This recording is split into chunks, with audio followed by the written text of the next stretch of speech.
welcome. This is alertwolf here to bring you another review. And this one is going to be of Blast of Tempest, Episode 7. And this one's called First Kiss.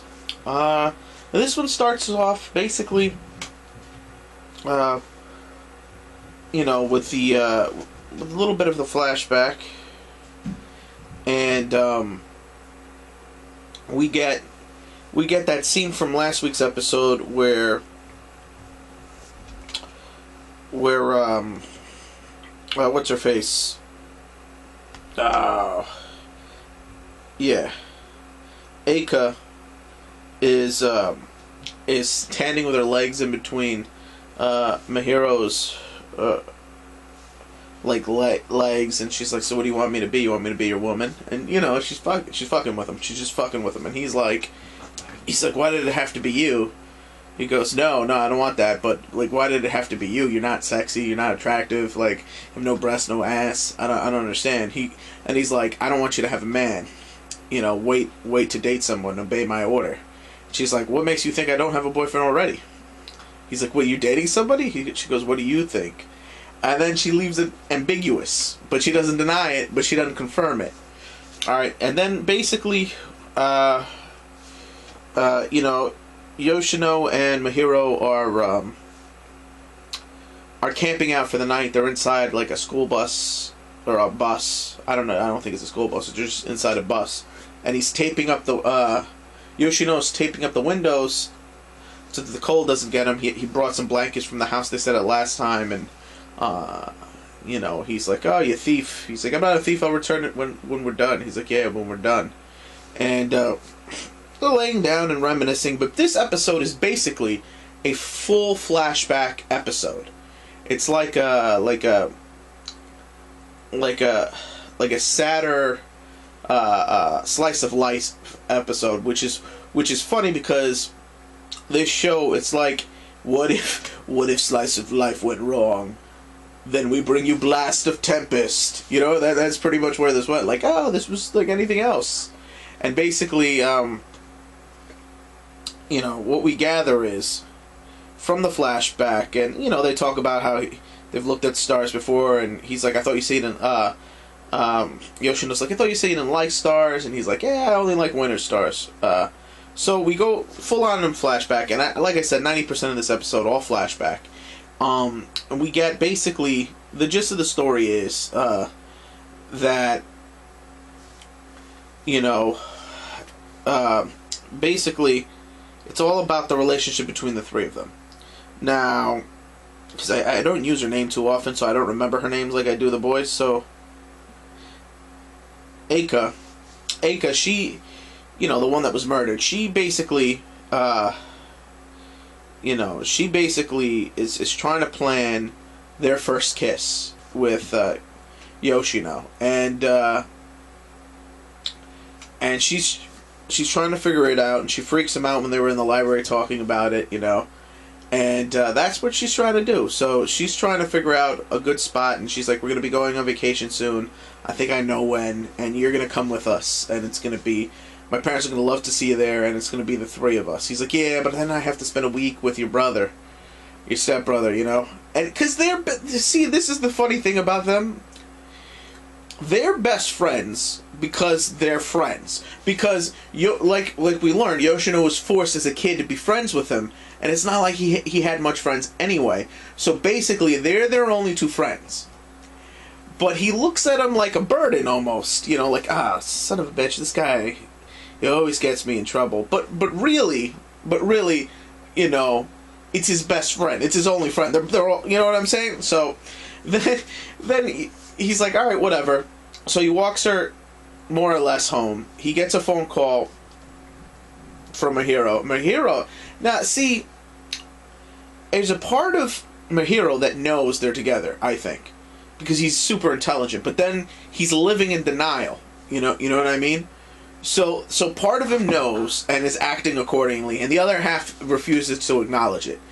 And hell, refuses to acknowledge anything that he loves his stepsister, because in that one flashback scene from before, he's like, you don't even consider me your brother. She's like, no, we're not related by blood. So, you know, further with the whole, like, they don't really look at each other as brother and sister so much as they're just, you know, married, you know, they're related because they're married. Their parents are married together. So, but, and she's very, very crazy. I think she's manipulating slightly both of them, but whatever. But in a positive way, like, she worries about both of them. So anyway, so he gives him a call and he's like, "What do you want?" He's like, "I need you to meet me at a certain place in 10 minutes." He's like, "Dude, I'm not. It's gonna take me longer than 10 minutes to get there." He's like, "Meet me there, peace." So he meets him there, and then he ambushes him with 2 chicks from college, mind you, in a double date scenario. And you get the point of this because he may suspect something. So he sets him up on a double date. And then they go on this double date. Now, he obviously Yoshino is not happy at all to be on this double date because obviously he's secretly dating this guy's sister and he's going to get himself in trouble because he knows he's going to mention it to her. And he's like, "Yeah, maybe this guy knows he's trying to get me in trouble." So they go out, and these chicks are all about it. So he goes out to the bar.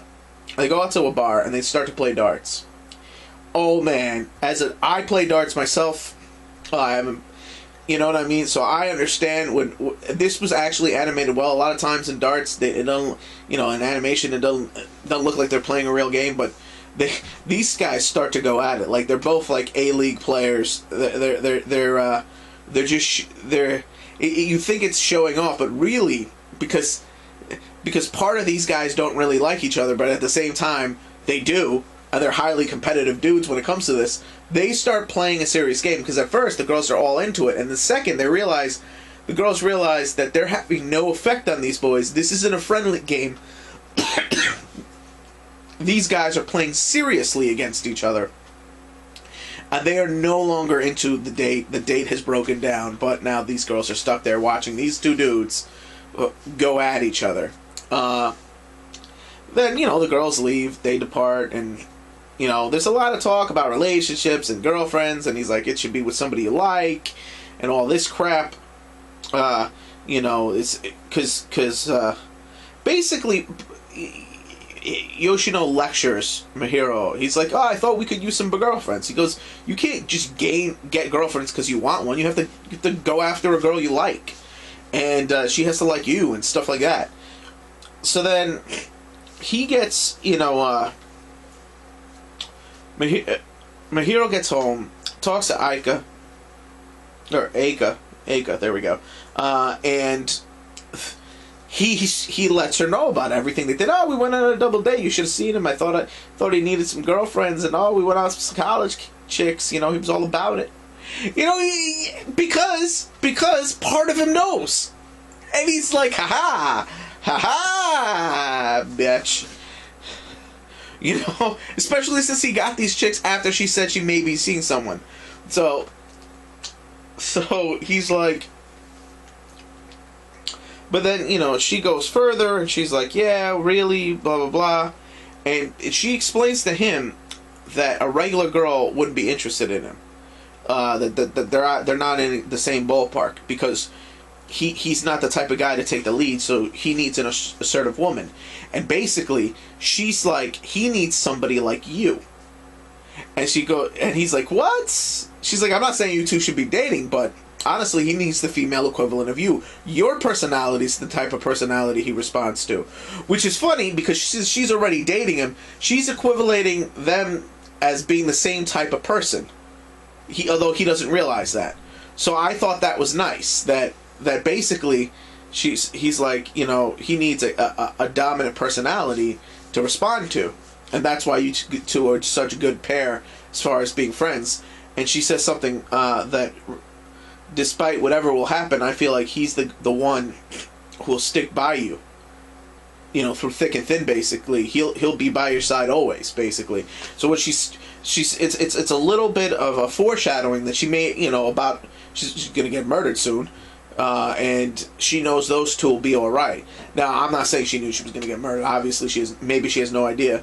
But I'm just saying that she wants to see them function together as a team. You know, and we get couple of more scenes of them in the bus talking. I mean, again, most of this episode is just all flashbacks of their interpersonal relationship.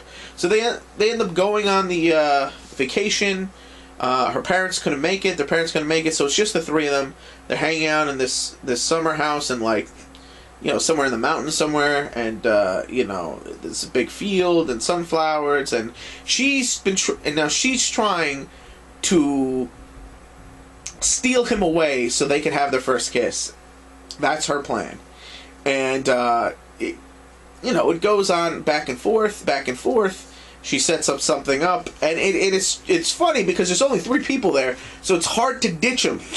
And they manage to ditch him for a little while here and there, and you know, obviously he comes to find them. They have dinner. They're about to make out.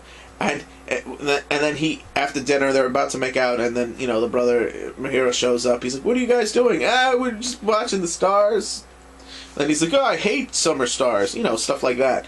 So, and then they're like, well, we should play some cards. And then he's like, and then the sister's like, yeah, well, you know what? Loser has to cook breakfast. And then in the morning, they go to wake up, and or at night, they go to bed. He's like, who knew you were so good at cards? And he's like, yeah. You get more relationship babble, you know. And then obviously he wins because he needs to break away with her in the morning, and she hits him up in the morning. They bounce, they ride the bike, and there's some through like a sunflower path or whatever. There's like sunflower fields all over them, and then they're driving through it, and she causes them to crash. She's on top of him. She's a little tease. She's about to make out with him. She's like lip to lip, and then she goes, the sunflowers are watching me, no good. And she's still sitting on him, so this poor guy was left with blue balls. I'm sorry, he was. Should have been blasted the blue balls, because that's what he was left with. And, you know, and that's pretty much, you know, that was pretty much the whole flashback for the most part. You get the idea that they never really got a chance to kiss, but they had a few days, so who knows. Then you go back, they're on the bus, it's the morning, they wake up, Mahiro takes out the gun, points it at him, and that's the other thing. Right before he wakes up, he's having a nightmare, and then in the dream, he's like, you know, if these two had met under different circumstances, they'd be together. And in the dream, they're starting to make out, and then he's in some spider webs, and, you know, he wakes up scared. But anyway, so he pulls out the gun, shows him the gun, like, haha. He's like, you look scared there. I'd never shoot you, man. Why are you looking scared, man? I don't even know. Let's go do this thing. And then they leave the bus and start to make their way, and that's the end of the episode. You know, we do get scenes for next week. So next week, it looks like it's going to be knee-deep in action. I saw tanks, guns, planes, machine guns. I saw it all. It looked action-packed next week. And next week's episode is going to be called The Hour to Suppress the Princess. So, wow. I feel like what they had to do was get all the flashback mushy stuff, you know, slice of life stuff out of the way, because they're about to hit us with a full-blown action episode. So that's what I feel they did. All in all, I'd say this episode, because I do like slice of life, even though this one was a little slow pace. Well, and it was slow pace because of the story they were trying to tell. So all in all, I'd give this about a 3. You know, it was a good episode. It was solid. You know, it wasn't horrible or anything like that. So yeah, about a 3. And if you don't like slice of life and stuff like that, I'd give it a 2.5, just on personal preference. Well, that being said, you know, we got a little bit more into her mind and how she wanted to do things, because I did live this out, but at one point she did tell Yoshino that he needs to take care of Mahiro and he should be good to him because, you know, he really means well. So she's trying to see those guys stay friends. So that's good. And because she was trying to hold them together a little bit. So I like that. But as far as really plot progression goes, nothing really progressed. We didn't really know anything we didn't We didn't learn anything new, unfortunately, in this episode. There was no action. It was basically the melodrama of them together. And, well, I do enjoy that. Those of you who are interested in the show because of the action and because of all the complexities of the show put together, this episode will disappoint you because it didn't have any of that. But that being said, so I guess, 2.5, 3 is my rating, depending if you like this type of genre or not, where it went to. And that's it, man. So this is me telling you to click it up if you like it, comment if you, or subscribe if you can, comment if you must, and this is Alert Wolf signing off.